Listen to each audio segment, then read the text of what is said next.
This week we're going to talk about deploying and monitoring models. For most of the class so far, we've been talking about basically getting up to the point where you have a model that you're confident enough to deploy into production. And so this week we're going to talk about how do you actually deploy it into production and what do you do with it once it's there? Like how do you maintain it and make sure it stays healthy? A little motivation. I think machine learning models in production are great. They can scale up and down to meet the demands of users. They can deliver thousands of predictions or millions of predictions per second, unlike these models that we train in notebooks, which only work if you actually run the cells in the right order. But I think most data scientists, most machine learning engineers don't really know how to build production machine learning systems. And so part of the goal of this lecture is to give you a flavor of the types of ways that you might actually go about deploying your model. So 2 topics today, really essentially 2 separate lectures. The first one is deployment, and then the second is on monitoring. So what do you do with the model once it's in production?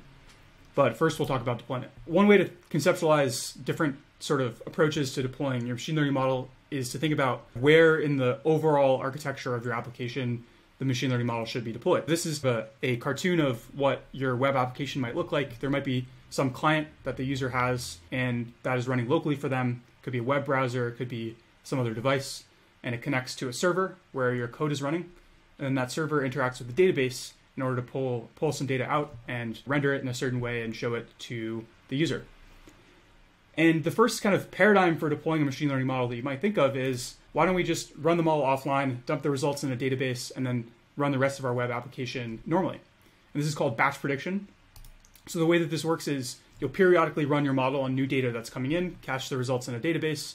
And so you might think that this is oversimplification, but this can actually work and is used relatively commonly in production when the universe of inputs is relatively small. So let's say that you have 1 prediction per user per day, if you're making a recommendation or something like that. That's a case where you can just run it all offline and cache it and return it to the user if they query it. So some really nice things about batch prediction. It's super simple to implement, doesn't really require you to change your application code very much, if at all.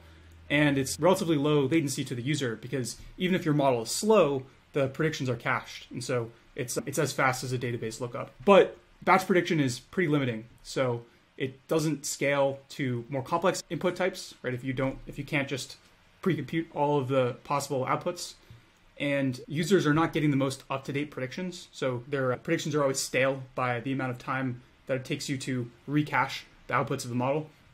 And when those predictions become stale, right, when there's a bug or something that causes them not to get updated frequently enough, it can be really hard to detect this. And it's very easy for users to start getting old predictions. So the next thing that you might think about is, okay, if we're not going to just cache the predictions of the model and store them in a database, we might just deploy our model as part of our existing web service. So we'll put the model in the web service. The way this works is you'll package up your model using whatever packaging format that your deep learning library or your machine learning library typically takes, and then you'll include that in the deployed web server. So you'll either literally copy the weights into the web server, or you'll store the weights in some file storage like S3 and then download them on the web server when it gets spun up.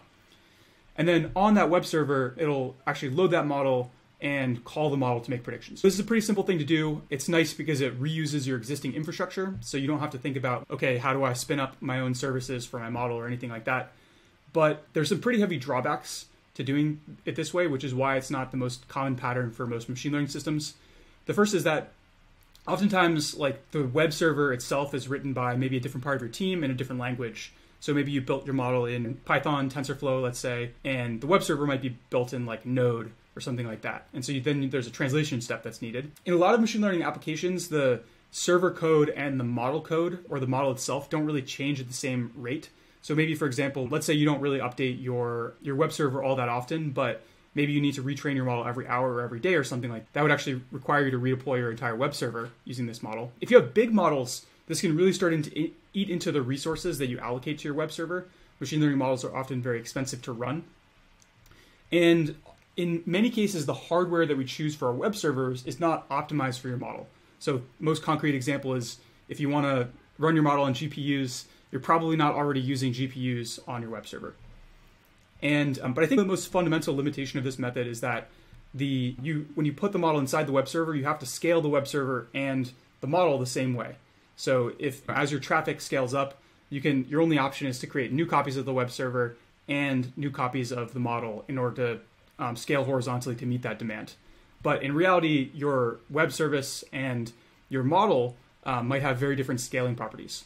And so a more common pattern here is to do what we'll talk about next. So the next thing that you might think of is, instead of actually packaging up the model and putting it inside of our existing web service, let's deploy the model separately as its own service. And then our web server or even the client can talk to that model directly. And this, I think, is more or less the most common pattern for deploying machine learning models, and is most of what we'll spend time on today and in the labs. The way this works is you run your model as its own web server, and the backend or the client itself interacts with it by making requests to the model service and receiving responses back. So it's almost as if you have your own little app that just is responsible for taking care of the model. Nice things about this are it's more dependable than the model in service pattern, because if you have a bug in your model, if your model nans out or something, it's less likely to actually crash your web app, or like memory leaks or things like that can go wrong with machine learning models.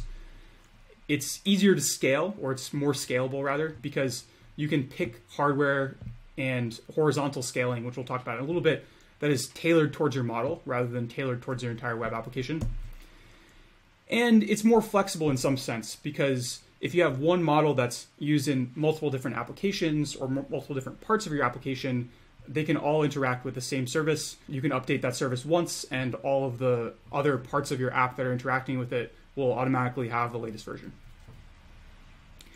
Drawbacks of this pattern, so it can add latency, right? You have an extra kind of call, sometimes across the network, in order to access your model. So really low latency is what you're going for. This is probably not the best pattern. It adds some infrastructure complexity, because there's now a new service that you have to deploy and maintain and manage the interactions with. But I think the biggest thing is, especially for a lot of machine learning folks, is the consequence of doing this is now you're on the hook for running your own model service. And so let's talk about some ways that you can actually approach doing that. All right, so a few things we're going to cover in this model service topic. First, we'll talk about REST APIs. Just what does that mean? What are those? We'll talk about dependency management for your model service. We'll talk about performance optimization, so how to make this run fast and with high throughput. We'll talk about horizontal scaling, so how to scale up and down to meet demand. We'll talk about deployment, and then we'll also cover a few of the managed options that are out there. If you look at all this and you're like, this is too much for me to deal with. Starting with REST APIs. So what is a REST API? At a very high level, it's a way of serving predictions in response to HTTP requests that are formatted in a canonical way. REST is not the only sort of standard for request response protocols, but it's probably the most commonly used one in practice, and it's the one that we mostly recommend using and we'll use in the labs. There's alternatives out there like gRPC, which is used pretty heavily in TensorFlow and within Google, which you'll see as well. And then GraphQL is the other thing that you'll see is the new hotness in web services, but is, I think, like maybe less relevant for the ML use case. So this is what it could look like to call your model as a REST API. Curl is a command line utility that allows you to just post some data to this URL. And you might have a URL, api.fullstackdeeplearning.com/predict. It's not a real URL, in case anyone's trying it. It's just what it could look like. And then you'll send it some data. And then the response that you'll get back is some JSON that contains the prediction of the model. So one thing you might be wondering is like, why did I format the data this way? Is there a standard way of formatting data that's going to go into a machine learning model? The answer is sadly not yet. There's no real standard. These are screenshots from the REST APIs of Google Cloud, Azure, and AWS's machine learning offerings, and they all accept different formats. So I think one thing that I would love to see in the field is a standard to emerge around like what does a standard sort of REST API request and response look like to a model service. But unfortunately, we're not there yet. So the recommendation I would make here is pick something that makes sense to you, or maybe just pick one of these three formats and go with that. But there's no real standard to fall back on yet. Next thing we're going to talk about is dependency management. So how do you actually get stuff into your model servers? So model predictions depend on a few different things. So you need the actual code that contains the logic for serving up the prediction. You need the weights of the model. And then you also need any code dependencies that are required in order to run the code that you wrote locally. And all of those need to be present on your web server. So for model weights and dependencies, this is an easier problem. Like for code and model weights, this is an easier problem. Like in principle, you can just copy these things onto your web server in whatever way that you're normally deploying code onto your web server. For model weights, since they're very large, Oftentimes you'll write a script that just downloads the model weights when the web server gets spun up so that they're present on the local machine. But dependency management can be trickier. So dependencies can cause a lot of trouble because when they become inconsistent, that can actually affect the behavior of your model. And dependencies can be notoriously hard to update. Even if the version of TensorFlow that you're running changes, that can change the way that your model behaves. And if you're trying to manage dependencies yourself on your server, then you're going to run into all kinds of problems where, let's say that you want to deploy a new version of the model, it requires you to bump your TensorFlow version, and then all of a sudden that new version of the model doesn't work and you want to roll it back. How do you actually do that without actually breaking any of those dependencies? So dependency management on servers can be pretty hard, and there's kind of two high-level strategies that you can follow to make this a little bit easier. One is you can constrain the dependencies for your model. So you can just make a decision up front that says, here are the dependencies that we're going to allow to be part of our web service, and we're rarely, if ever, going to change them. And then the second is you can use containers. And so we'll talk a little bit about each of these strategies. So if you want to constrain the dependencies that your model has, one way that you can do that is you can use a standard format for your neural net. So the closest thing to an open standard for what a saved neural net looks like is this thing called Onyx. And so Onyx is basically like a way of representing your neural net. The premise is that you should be able to define your network in any language and then run it consistently anywhere. So the idea is that like you should be able to write your model in Keras or TensorFlow, and then if your version of TensorFlow changes, that's okay because you're going to compile this model down to this standardized Onyx format, and then your web service will doesn't need to know about TensorFlow, it just needs to know how to take an Onyx service or an Onyx like compressed file and then run that file. The reality is that this kind of open exchange format is like a little bit tricky to get to work right now, like current state in 2021. And I think the core reason for that is because all of these libraries that it's depending on or it's converting from change really quickly themselves.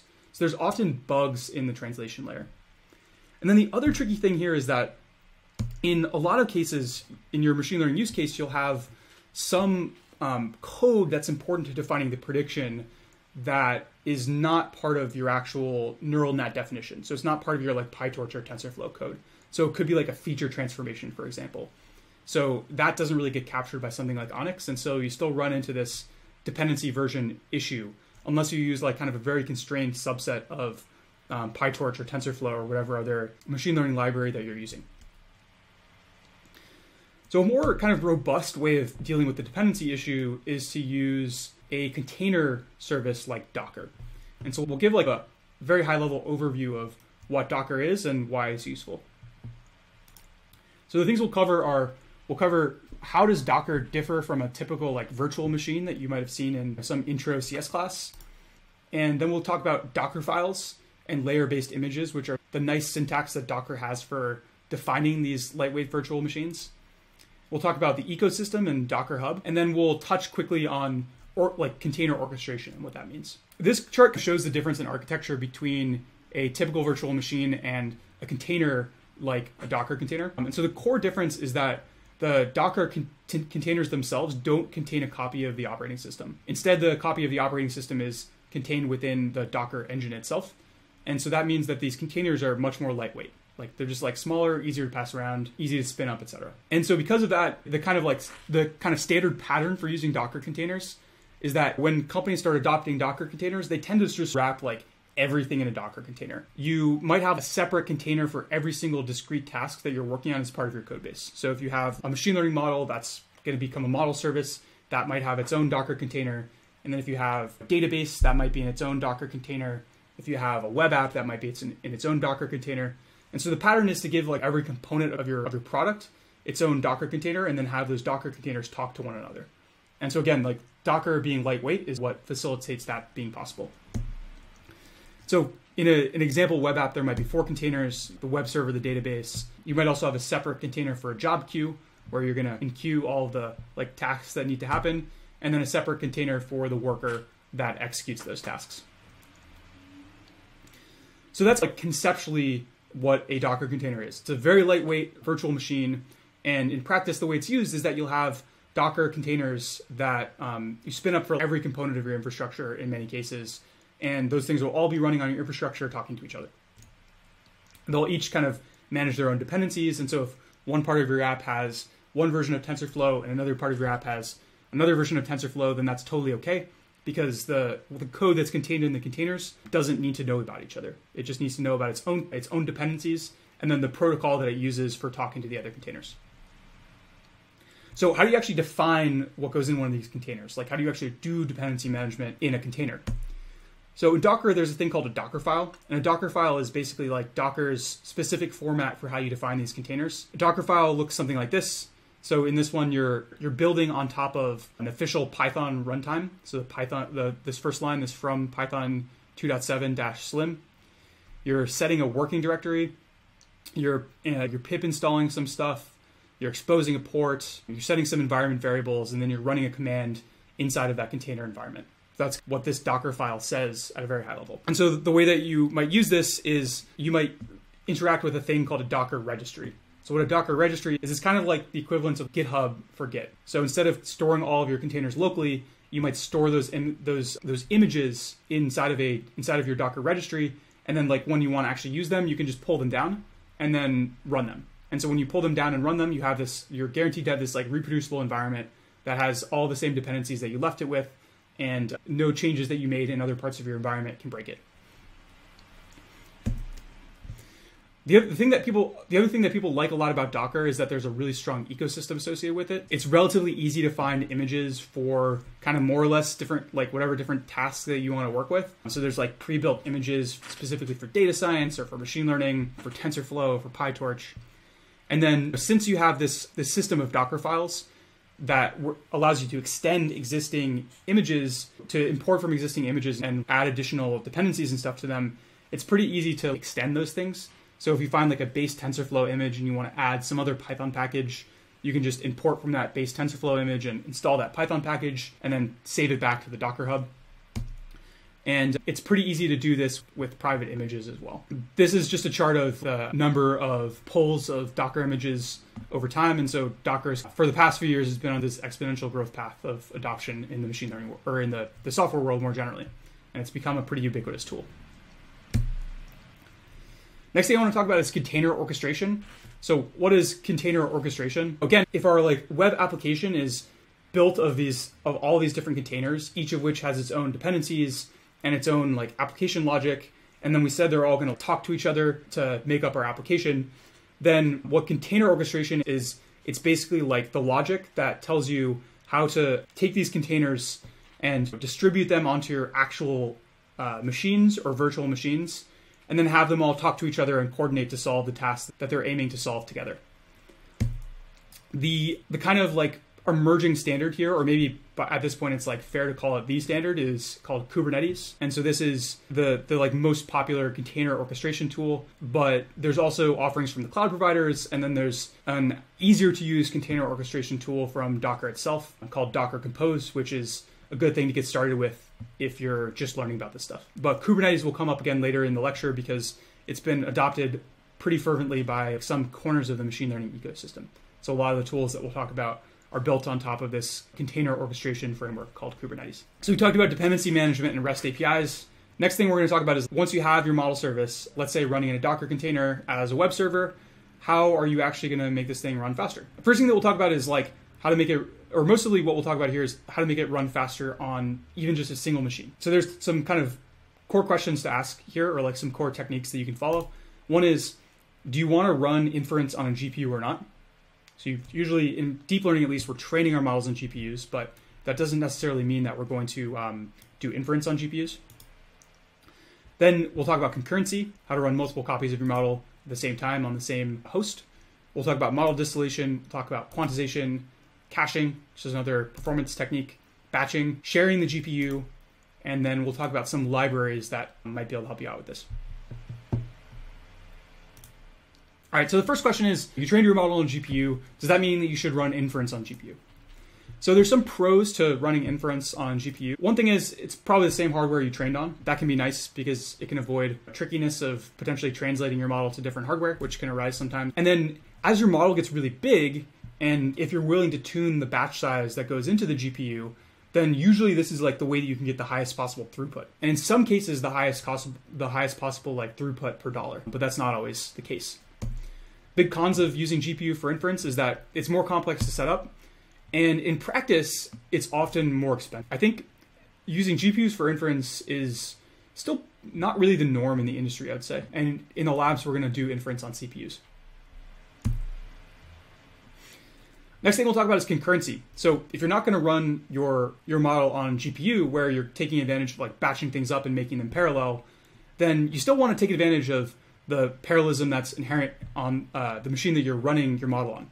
So maybe you have many CPUs or maybe many CPU cores that you can actually run the model on. So what this means is instead of just running a single copy of your model on the machine, you'll instead run many copies of the model on the machine, each of which takes advantage of its own CPU or CPU core or like group of CPUs or CPU cores. And the way that this will work is that as requests come into your service, they'll get picked up off a queue, and then one of the copies of the model will grab it, make a prediction on it, and then return it back to the user. And so how do you actually make this work in practice for machine learning in particular? One kind of thing to be careful about is thread tuning. And so this is also a great blog post by Roblox about how they scaled up BERT to serve like an enormous amount of traffic on their platform. And one of the kind of gotchas that they pointed out was make sure that each copy of your model is using really like the minimum number of threads that it really needs to use, so that it's not hogging those threads for other copies of the model. So that's concurrency. Next thing we'll talk about is model distillation. What is model distillation? It's basically a category of techniques that revolves around taking your larger machine learning model, the one that you trained, the one that you think is performing really well, and training a smaller model, not on your original task, but instead to imitate the behavior of the larger model. And in practice, this can be a way to get relatively similar performance out of a much smaller model. There's several techniques for this. This blog post below is a pretty good overview of the different techniques you could try. I would say the reputation of these techniques is that they're pretty finicky to do consistently and like robustly in practice. So you might be able to get it to work once, but if you're training your model a lot of different times and you need to be able to have it work consistently, then adding this model distillation step can add some risk to that. And so it's, from what I've seen, relatively infrequently used in practice, with the exception of pre-trained distilled models. So for a lot of the categories of models that you might want to grab a pre-trained model for, there's research that's gone into how do you distill these models without losing too much performance. So DistillBERT, as a distilled version of the BERT family of models, is a good example of this. And so these are a great option if you care about getting more like higher performance out of your system and you're willing to trade off a little bit of accuracy or a little bit of like model performance. Another way that you can reduce the size and like increase the speed of your models and throughput of your models is to use quantization. What is quantization? Normally when you're running a forward pass on your neural network, you have all of the weights encoded as, let's say, 32-bit floats, and you basically do all this matrix multiplication and you produce this thing as an output. So the observation that's made in quantization is that maybe we actually don't need all of that precision for those model weights and those model activations. Like maybe we can get away for some of those weights, if not all of them, using a more compact numerical representation. And so typically you'll compress a lot of the weights, if not all of the weights, down to 8-bit integers instead of 32-bit floating point numbers. So again, just like in distillation, there are some trade-offs here with accuracy. Generally, when you distill a model, when you quantize a model, it'll make it a little bit less accurate or a little bit less performant along the metrics that you care about. Most of the main sort of libraries that you might consider using, like PyTorch and TensorFlow Lite, which we'll talk about in a little bit, have ways of doing quantization that are built in. And one thing to be aware of if you're going to rely a lot on quantization is that there is a class of techniques called quantization-aware training, where you take the fact that you're going to quantize the weights into account when you run your training procedure. And these can be ways of reducing the amount of accuracy or the amount of model performance that you're going to lose when you quantize the weights after they're trained.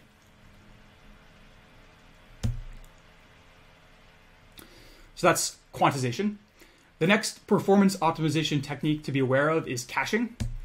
So what is caching? For a lot of machine learning models, the distribution of inputs that you get into that model is not uniform, right? There's some inputs that you see more frequently than others.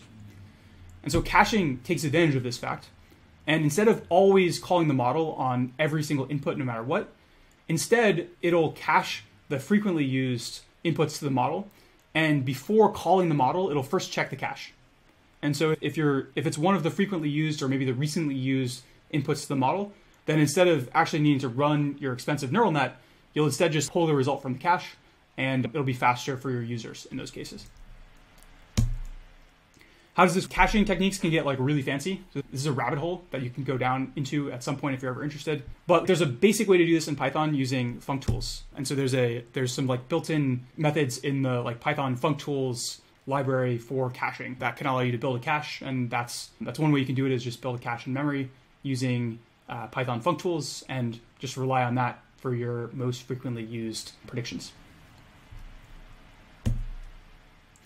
Another technique that can make your models more efficient and higher throughput to run is batching the inputs before they go into the model. Typically, with a lot of machine learning models, you'll get higher throughput when you do prediction in parallel, right? Like neural nets are built to run in parallel. And this is especially true if you're doing inference on a GPU. In fact, batching is like an essential thing to do if you're doing inference on a GPU. So how do you actually make this work? Let's say that you don't necessarily have a batch of requests that comes into your model and you want a batch of outputs that are coming back. Maybe a more realistic scenario is that you have a stream of inputs coming in that are coming from requests from users. And so your library needs to take care of caching on the back end and then breaking up those batched predictions and sending them back to the right users. So at a very high level, the way this works is you'll collect predictions that come in until you have whatever constitutes a batch for your system.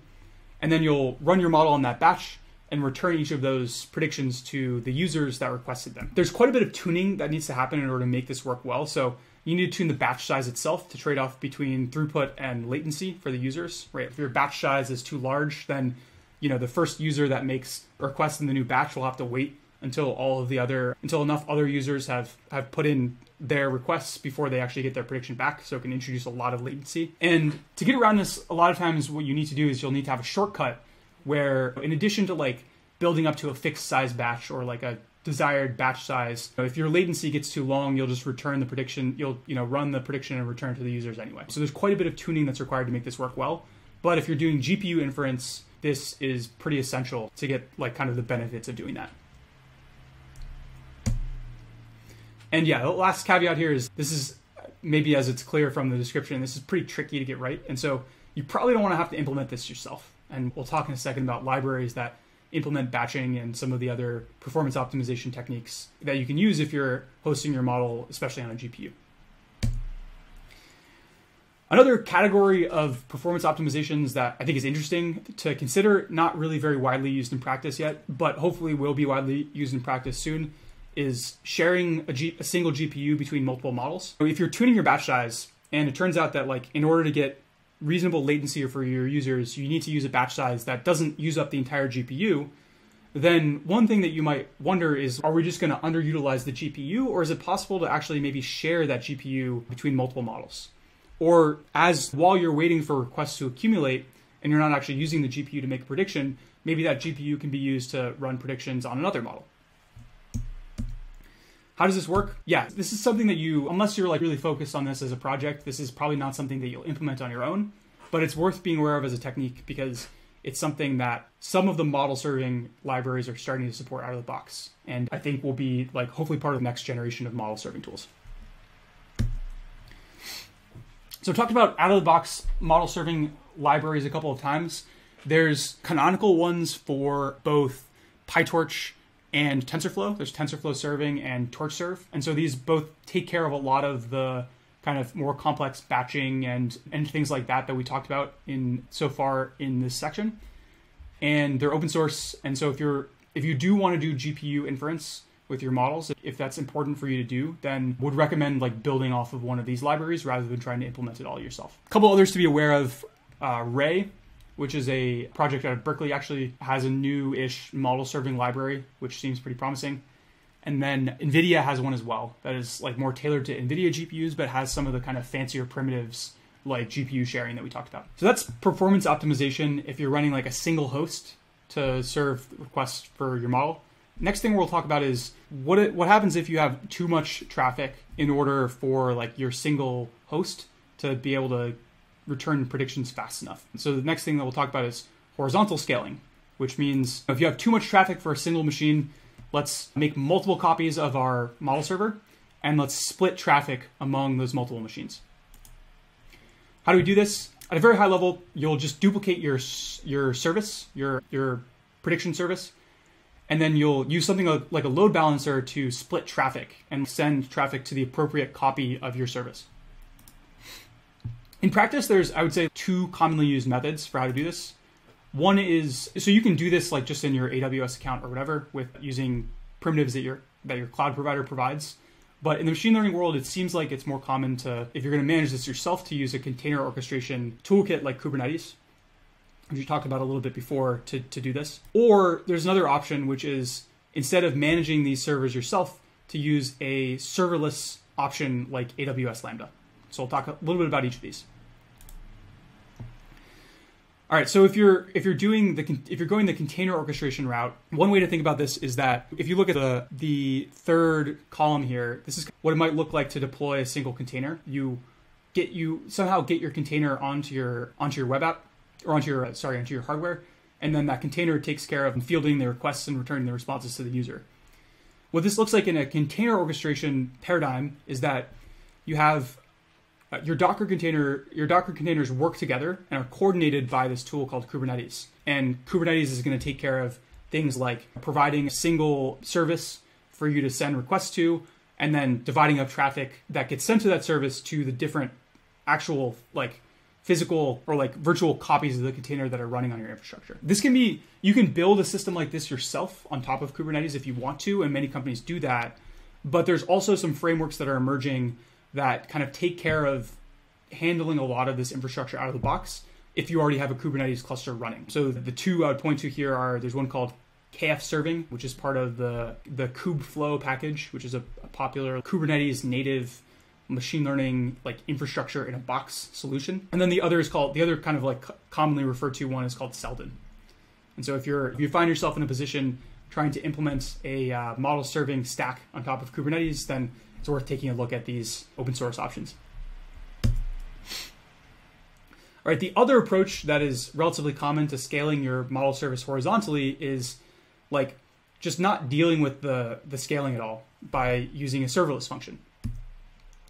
So the way this works is that you take your application code and all the dependencies, and then you package that up. And traditionally for a serverless function like AWS Lambda, you always had to do that via zip files, which was like really annoying. But recently they started supporting Docker containers. So you can just write your Docker container like you would anyways, and have an entry point like a web service that gets run inside of that container.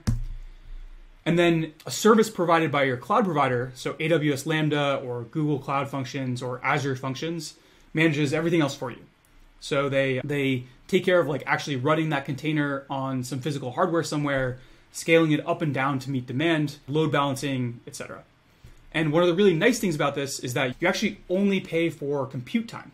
So instead of paying for instead of paying for your server no matter like whether it's getting any requests or whether it's totally saturated, instead you're just paying per request. And so for workloads where you have like spiky traffic, like you have more traffic in the morning, or like occasionally you'll get a huge burst of traffic, this can be a much more cost-effective way of running infrastructure. And so the galaxy brain idea here is your servers can't actually go down if you don't have any servers. So think about that next time your servers go down and you're wondering what you did wrong. Of course, there are actually servers running under the hood here, so it is still possible for servers to go down. Generally speaking, these types of managed services are pretty reliable. So some drawbacks to this approach: the size of the overall package that you can deploy tends to be limited. It's pretty big now. I can't remember what the actual numbers are, but like for most like smaller model or like reasonable sized models, you'll be fine here. But if you're trying to run like the latest massive GPT-3 model or something, then you might run into issues with the size of your deployment package. All of these services right now are CPU only and have limited execution time. So you can't have a single function call run for an arbitrarily long time. It'll time out eventually, which is fine typically for doing like machine learning model inference, but can be, or model prediction, but it can be limiting for other things. It can be challenging to like build these things into pipelines of models, and there's like little or no state management that happens here. If you want to do something like caching, it can be very difficult to do that in a paradigm like Lambda or another serverless function paradigm. And there's some research coming out of Berkeley actually that is focused on building a serverless platform that has some state management capabilities. So this probably won't be true forever, but for now, like if you want to store state in your Lambdas, there's only limited ways to do that. And then lastly, I think there's like limited deployment tooling. So the deployment tooling here is getting better, but when we talk about other things that you might want to have in your model deployment process, just know that a lot of those aren't present in Lambda or are like relatively hard to do in Lambda. So to situate us, we talked about what is this thing, what is a REST API. We talked about like how to manage dependencies on your server. We talked about how to make machine learning models run fast on your web server. We talked about a couple of different strategies for scaling them horizontally. Next thing we're going to talk about is the process of deploying models. So like the operational side of deployment. So model deployment, if model serving, so what we've been talking about so far is how you actually turn a model into something that can respond to requests. Deployment, I would define as the process of how to roll out, manage, and update these services. Right? Let's say that you do train a new version of your model and you think that new version of the model is ready to go into production. How do you actually move from the existing service that's in production to the new service that's in production? What are some best practices for actually doing this? Things that you probably want to have in your deployment process are, you want to have the ability to roll things out gradually. So rather than just saying at this moment in time, all of the traffic in my production system is going to go to the new model. Ideally, you want to be able to say, okay, first I'm just going to send 1% of the traffic to the new model, and then I'm going to send 10%, and then 50%, and if things still look good, then I'll eventually send all the traffic over to the new model. You also probably want to have the ability to roll back instantly. So if you do detect some change in the new version of the model that you've deployed, you want to basically just be able to have a flag that says, okay, let's switch right back to the old version of our model. And then on top of that, you probably want to be able to deploy pipelines of models. So rather than just having a single model that exists in a vacuum and has to do all of its own pre-processing and stuff by itself, in a perfect world, you want to be able to deploy two models where the input of one is the output of the other. And we're not going to talk about ways to actually implement this because there's a lot of challenging infrastructure considerations that go into this. But the hope here is that if you're using one of these existing deployment libraries, like the Kubernetes-based ones that we talked about, or to some degree, something like Lambda, then hopefully your deployment library will take care of this for you. So this probably isn't something that you'll find yourself really implementing from scratch, but it's something to look for if you are choosing an option for deploying your models. All right, and then the last thing that we're going to talk about is if you don't want to deal with any of this by yourself at all, like you don't want to deal with containers, you don't want to deal with horizontal scaling, performance optimization, any of these things, then what should you do? Luckily, there's some managed options there for you. So the cloud providers all have one. Google has one, Amazon has one, I believe Microsoft has one too, that basically allow you to package up your model in a predefined way, turn it into an API. And then there's a couple of startups that are offering this too. One is called Algorithmia, which is the more established option. And then there's a newer one called Cortex, which is actually founded by Berkeley alums, which is also worth checking out. And the big drawback here is, I don't know about pricing for the startup options, but for the cloud provider options, these tend to be very expensive. And so you're really paying a premium for convenience if you go down this route. Okay, we did a dive into this particular pattern for deploying models, which is building a model service. What should we take away from this? The first takeaway is if you decide to do inference on a CPU, then one thing you can get away with, especially early on in your project, is like when you don't have a huge amount of volume, is just scaling that service by launching. You can either scale that service by launching more servers, or you can go serverless. And I think like the baseline recommendation is serverless makes a lot of things easy for you. If you want to pick a same default, then it's probably to use something like Lambda or some other serverless option. And in slightly more detail, if you can get away with CPU inference, you don't need inference on GPUs. And if you have not a huge volume of traffic to your model, or the traffic that you have to your model is high volume but is very spiky, then serverless probably makes more sense. If you're doing GPU inference, then the takeaway is that you really should be using one of these like serving tools like TensorFlow Serving or NVIDIA Triton or Torch Serve. It's going to save you a lot of time and take care of a lot of the like tricky implementation details like batching and potentially GPU sharing for you. And then lastly, I think it's also worth keeping an eye on startups in this space, particularly if you're interested in doing GPU inference. So like requests for startups actually is making GPU inference as easy as like doing CPU inference on Lambda. All right, last deployment pattern that we'll talk about today is putting the model inside of the client itself. So this is called edge prediction. And this is a pretty deep topic. We're not really going to do it justice in this class, but just want to point you to some resources that you can go to learn more about this if you're interested. So the way this works is you send the weights of the model itself to the edge device, so to the browser or to the user's phone or to like your robot or whatever your edge device, your client device is. And then that client loads the model and interacts with it directly. There's some really good things about this pattern. It's the lowest latency way that you can deploy models. So if you're in a very latency sensitive application, this is basically the way to go. It doesn't require an internet connection. So you can run this on like a GPU on a robot in the middle of the desert with no internet connection. And then there's a big data privacy, data security benefit to this as well, because the user's data doesn't actually need to leave their device in order to have predictions called on it. But there's some pretty strong drawbacks to this method as well. Often on the client, there are very limited hardware resources available, particularly for like true edge devices, but also even in the browser. The frameworks that are used for deploying models this way are less full-featured than your sort of full version of TensorFlow and PyTorch. And so you can be constrained in the model choices that you make, and translating from one to the other can be a little bit painful. It's really difficult to update models.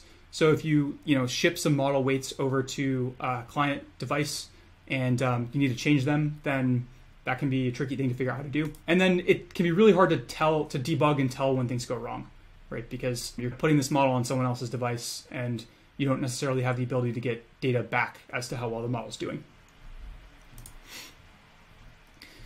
Next thing we'll talk about is just at a very high level, cover some of the tools that you can use for edge deployment, just so you're aware of them. I would say maybe the most commonly used framework for this in practice is TensorRT. And well, actually, I don't know if that's fair, but this is NVIDIA's, like the NVIDIA kind of oriented framework. And so this is meant to help you optimize your models to do inference on NVIDIA devices, like both their like bigger GPUs, but also they're more like edge oriented GPUs. So this is used pretty commonly in like robotics and stuff where you actually have a GPU or something GPU-like on the client device. Apache TVM is a pretty cool library, and the promise of TVM is that like you're supposed to be able to take models that are written in any different framework and then compile them down into something that's meant to be run in any runtime. And so this is a pretty powerful tool if if you're writing models in lots of different libraries and you need them to be able to run in different environments, like maybe both on a phone and on a GPU, or like on different types of embedded hardware. If you're deploying TensorFlow models to mobile devices and also some edge devices, the go-to way to do this is called TensorFlow Lite. And so this will help you compile your TensorFlow model down to something that can, say, run on your Android device. There's also a kind of alternative of this for PyTorch called PyTorch Mobile, which is oriented toward getting your PyTorch model toward your iOS or Android device. And then lastly, if you're not using an NVIDIA device and you don't want to use TVM for some reason, and you're not using an iPhone or an Android device, then like JavaScript is a pretty portable way of running code on different devices. For example, you can run JavaScript directly in the browser. And so there's also, I think like the sort of most ubiquitous tool for this is TensorFlow.js, which is a way of running TensorFlow code in JavaScript in your browser. It's actually relatively full featured. Like you can also train models in the browser using TensorFlow.js, but I think it's like probably the more common use case is for converting your model into something that you can just like ship out as part of your web service and have it run locally in the user's browser. I'll quickly mention the different like frameworks for running machine learning models on different mobile devices. So there's CoreML, which is Apple oriented, only works for inference. There's MLKit, which is Google kind of Android oriented, and you can upload TensorFlow Lite models to this. And then there's also this tool called Fritz, which is supposed to work for both, like kind of be like a universal input for both MLKit and CoreML. Haven't actually tried this, but the promise is to build something more general. So the other thing that you might need to do if you're doing like client deployment or edge deployment is make your models themselves more efficient. And so one way to do this is to use the same quantization and distillation techniques that we talked about before. But I think like a pretty essential part of the toolkit, if you're going to be doing this, is to pick mobile-friendly or edge-friendly model architectures. There's a couple of like prominent examples of this. One is called like maybe the original, or one of the first really successful ones is called MobileNet. And the way it works is it replaces a lot of like full convolutions with depth-wise convolutions and 1D convolutions to reduce the overall number of parameters in the model. And this is a chart that shows on the x-axis the total number of operations that are present in the model, and on the y-axis the like top one accuracy for ImageNet. And green is MobileNet, is like all the different variants of MobileNet with different like compressions. And so you can see it's like pretty good trade-off between having a relatively small number of operations, like quite a bit smaller than AlexNet, much smaller than something like VGG, but still achieving like comparable, if not better, performance. And so I think that's like probably the core of why this has been such a popular model architecture, because it falls in the right quadrant of that trade-off. In the NLP world, there's also Distilbert, is like a commonly used smaller model there, which I think I mentioned before, and it's worth checking out this case study if you want to know a little bit more about how some of these model distillation things can work in practice. But yeah, they were able to get it down to half the number of parameters with 95% of performance, which is a pretty good result. Okay, so that was like a lightning overview of some of the tools to be aware of if you find yourself deploying models on edge. Next thing I want to talk about is just what are some mindsets that you can adopt, or like that maybe you need to change if this is the way that you're going to be deploying your models in the end. So I want to talk to a few folks that I know who I haven't done edge deployment myself. So I went and talked to a few folks I know in the self-driving car world and the like mobile deep learning world, and asked them some questions about what they have found to be effective in practice for actually making these projects work. And so some takeaways to share from those conversations. I think like the typical recommendation that we tend to make when you're training deep learning models is consider model performance first, and then like speed and inference speed and latency and things like that later. Because generally speaking, like if you can get a model that has your target performance, then if you are not hardware constrained in the way that you deploy that model, there's different ways that you can go about actually making that model as efficient as it needs to be to run in your environment. If you're going to be deploying your model on edge, on a phone or in the browser, or on like a robot that has access to only a small GPU, let's say, then one mindset that like practitioners have found essential is to choose the architecture, like the search space that you use for your model architecture, with the target hardware in mind. So rule of thumb that I heard from folks is that you can make up a factor of conservatively like a factor of 2, and in some cases maybe up to a factor of 10 through some of these like optimization techniques that we talked about, like distillation, quantization, or distillation, quantization, other tricks. But you're generally not going to get much more than that. So if you're not already in the ballpark of the size of the model that you need in order to run it on your device, then getting it there can be really painful. One thing that you can do, and so like how do you actually find this? Like a couple of folks I talked to describe a process for choosing your initial architecture that involves basically doing like a literature review and essentially building like a 2x2, like a version of this 2x2 matrix for your particular problem, where on one axis you plot performance, and on the other axis you plot the size of the model, or maybe like the latency or some other performance characteristic that you need to meet for the model that's going to run on the client device, and then trying to choose models that are good along both axes. So once you have that initial target architecture in mind, when you're iterating, like when you're trying to come up with ways to improve your model architecture or improve the data or anything like that, then generally speaking, what folks will do is they'll just treat the initial model architecture and the performance of that model architecture, the latency, throughput, and things like that as baselines locally. So you can, when you evaluate your model, you can also evaluate the latency of your model just on whatever GPU you're using, or even on your laptop, and then compare the relative performance of the new version of the model from your experimentation to the baseline that works well on your client device or your edge device. And if you follow a technique like that, then there's some risk that there will be performance degradations that are present on the actual hardware that you're going to be evaluating on, but are not present on your laptop or your cloud provider.